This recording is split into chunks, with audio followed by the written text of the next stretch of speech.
Hello, our favorite humans, and welcome to Bronx Tales with your favorite furry host, Bronxy B, and me, I'm Logan. Thank you for being here. Today, we are going to be talking about the sheath and, naturally, the DNA that came along with the sheath, according to the prosecution. There are so many questions regarding the knife sheath supposedly found at the scene, which in turn, because the DNA was attached to the button snap of the knife sheath, we then have questions regarding the DNA. I have talked a lot about the DNA on this channel, and we're not done. In fact, the sheath itself and the DNA on the sheath is a huge topic, especially for guilters. That's the first thing they run to when they want to try and dispel or discredit any of us that are over here seeking the truth. The main thing they run to is, but what about the DNA? What about the knife sheath? That's the very first thing that comes out of their mouth when they're trying to prove that Bryan Kohberger is guilty of this crime. However, there's a lot of questioning when it comes to the knife sheath itself, and then in turn the DNA, because that's on the knife sheath. When it comes to the knife sheath itself, our very first concern is, when did it get there, and who actually found it, at what time, and why can't they prove it to us? I mean, take for instance the Shanann Watts case. I mean, we saw everything from her clothing, what she was buried in. They even put out body cam video of retrieving those babies out of the oil site. All they did was blur the things they didn't want us to see. And I don't understand why in this case, number one, everything was sealed for what?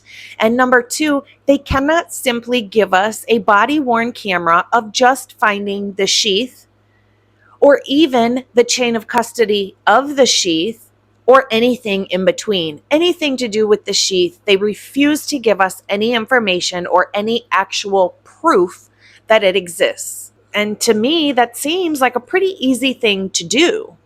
To discredit any naysayers out there would be pretty simple to just put out the body-worn camera of the sheath or just put out a picture of crime scene evidence. Put out a picture of after the knife sheath was taken into custody. Anything. Give us something. But the fact that they can't is a huge question for a lot of us. Several of the first officers that arrived on scene took note of everything that they saw around them and did not ever mention the knife sheath.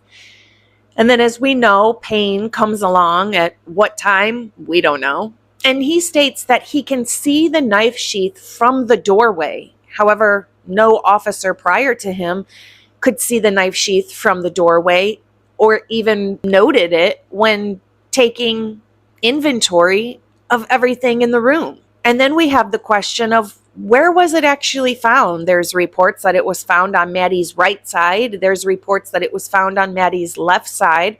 There's reports that it was found under the comforter. There's reports that it was on top of the comforter and Maddie and Kaylee were under the comforter, and vice versa.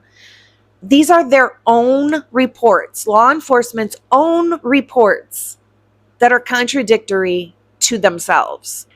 A huge part of contention is the fact that Payne is the one who reported seeing the knife sheath from the doorway, but Payne was also the only officer that spent time in the room alone, which is around the time that he states he saw the knife sheath as well, which raises a lot of eyebrows. So the fact that officers prior to Payne arriving didn't see the knife sheath and didn't take note of the knife sheath when they were taking inventory of the room and the things that they saw within the room. But then Payne says that he does see it, but Payne is also in the room alone. Payne has also been caught lying in other reports that have been proven specifically recently by Jules. And then we get to the question of the chain of custody of the knife sheath itself. And every time I mention the knife sheath, along comes with it the DNA, because it was on the knife sheath. So naturally, they're connected. Many question if the knife sheath actually exists, which in turn raises a lot of questions regarding the DNA. The DNA on the knife sheath was so minuscule to the point that it was just above the threshold of even being able to be tested. That's how little amount of DNA of Bryan Kohberger's was found on the female part of the snap of the knife sheath. It was so tiny that it was just above the threshold to even be able to be tested, which should tell you that since it's skin cells, aka trace DNA, that should tell you right there it's not from a primary transfer. It is not from Bryan Kohberger touching the knife sheath himself. So if it's not from Bryan Kohberger touching the knife sheath himself, aka a primary transfer, then how did it get there? Well, some might say it probably didn't, and it probably wasn't there, just like the knife sheath probably wasn't there. But let's pretend they did find a knife sheath, and there was DNA on it, and it somehow, some way matched Bryan Kohberger. Let's just go with that. The DNA, to me, has two main problems. The fact that it's on a removable object is questionable in itself. How did the object even get there that the DNA was found on? And two, the amount of DNA that was said to be found on the knife sheath that was Bryan Kohberger's is so small, it's most likely from a secondary transfer or even something less than that. The amount of DNA is a huge problem, and I've talked about the amount 100 times on this channel. But what is 101?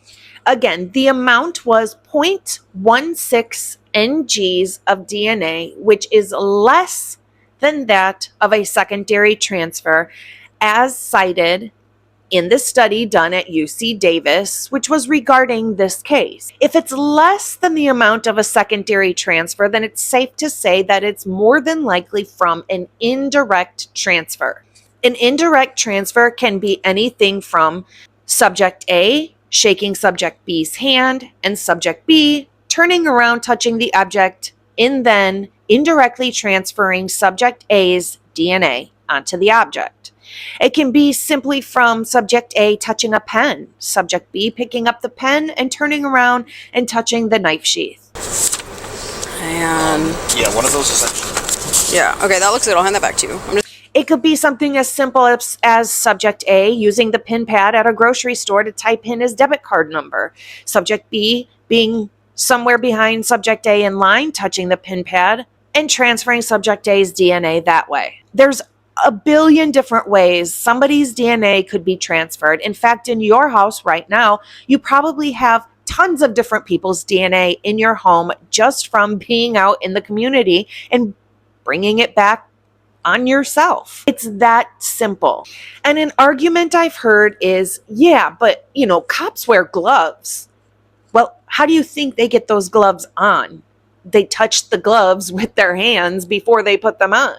So let's say an officer that had recently pulled over Bryan Kohberger, let him use their pen to sign his ticket, took the pen back, set the pen on their desk, and didn't pick it back up for a few more days. Put on a pair of gloves.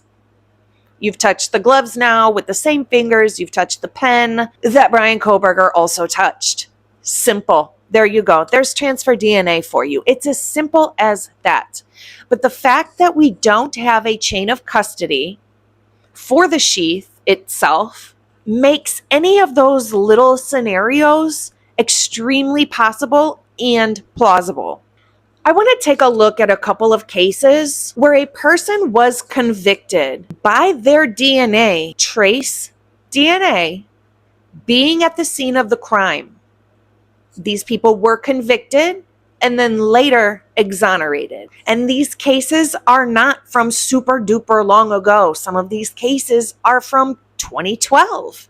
Let's take Lucas Anderson, for example. Now, I know you've heard of this case, but I'm going to explain it very quickly. In 2012, Lucas Anderson was charged with the brutal unaliving of a millionaire. as his DNA was found under the millionaire's fingernails. However, Lucas had never come in contact with this millionaire. Matter of fact, Lucas was in a coma at the time this millionaire was unalived. Nonetheless, Lucas was charged with this crime. He was later exonerated, however, because his DNA got under the victim's fingernail by an EMT putting on the oximeter to test your heart rate or oxygen. It was used on Lucas. And then the next call was for the unaliving of a millionaire. And they used the same thing they put on Lucas's finger, and they put it on the millionaire's finger. And that is how Lucas's DNA got under the fingernail of a victim who was unalived. Later, it was tested and all sorts of things, and then Lucas was exonerated, but that should have never happened. But that is how easy DNA can be transferred from one person to another, or from one to a crime scene. Or let's look at Josiah Sutton. Josiah Sutton was convicted of a brutal crime down in Texas when they said Josiah's DNA linked him to the crime scene. His DNA was found at the crime scene. It was tested. Case closed. Josiah spent 6 years in prison until the DNA sample they had from the crime scene was sent to a different lab. And after 6 years, the second lab it was sent to, kind of like a cross-reference, like a just to be sure, let's send it to a different lab. Well, that second lab found that was not Josiah's DNA at all. It didn't match him at all. And he was then exonerated. Let's take Ray Crone. Ray Crone was convicted and served 10 years in prison for a case where they said not only did his teeth match a bite mark on a victim, so circumstantial evidence, but that his DNA was also on the victim. 10 years later, junk science, and only using one lab to test DNA that said Ray was the perpetrator because his DNA matched. 10 years later, they used a different lab and it came back. That wasn't Ray's DNA at all. It didn't match him at all. And he was then exonerated. People make mistakes. Labs that test DNA are not exempt from cross-contamination, chain of custody issues, or simply just being wrong. So I say that to say Bryan Kohberger's DNA never left Othram Lab. Never. I mean, wouldn't it be wise to just do like maybe best out of 3? Send it to another lab and then another lab just to be sure. Bryan Kohberger's DNA never left Othram. And there are plenty of cases where DNA was said to match and then later used a different lab and found out it didn't match at all. It happens. It happens to plenty of people. One is too many. But since another lab was never used to test his DNA against the sample supposedly found under this mysterious knife sheath that we don't even know exists, why couldn't they send it to another lab just to test it and see?